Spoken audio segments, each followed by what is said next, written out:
Let's look at these questions. Why is it important to look at author signals? How does it help us read better? How do we know how to make a book sound? You know, my grandpa was an amazing storyteller.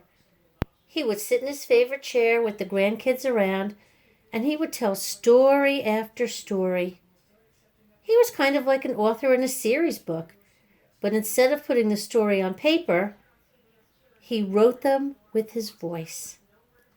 His stories were the best because his voice would go up and down, get soft and then loud, and sometimes he would speed up and other times he would slow down. Authors craft not only just the words they use, but also the way those words are placed on the page. Authors include signals in the print, like bold or italic font, or large type, or even tiny things like commas and periods, to tell the reader how they want a story to sound. So today, I want to teach you that series readers know how to make a story sound by looking for an author's signals in print types. Let's look at this section from the stories Julian tells. "Where is the pudding?" my mother said. "Where are you, boys?" my father said. His voice went through every crack and corner of the house. We felt like two leaves in a storm. "Where are you?" I said. My father's voice was booming. Huey whispered to me, "I'm scared." He called Julian. Oh my gosh, that does not make sense at all.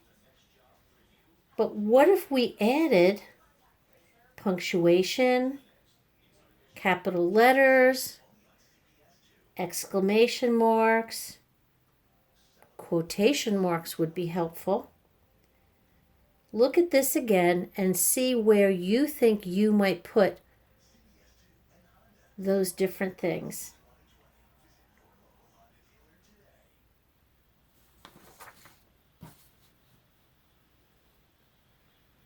Now read it with me. "Where is the pudding?" my mother said. "Where are you, boys?" my father said. His voice went through every crack and corner of the house. We felt like two leaves in a storm. "Where are you?" I said. My father's voice was booming. Huey whispered to me, "I'm scared." He called, "Julian!" It certainly gives you a different understanding of the story. I want you to pay attention to authors' clues when you read.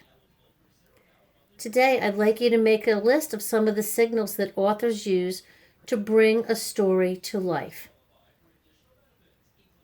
The very things that are missing from this excerpt from the stories Julian tells. As you read today, use Post-its to mark places in your book where the author did a good job of telling you how to make the story sound. Remember, read for at least 30 minutes today.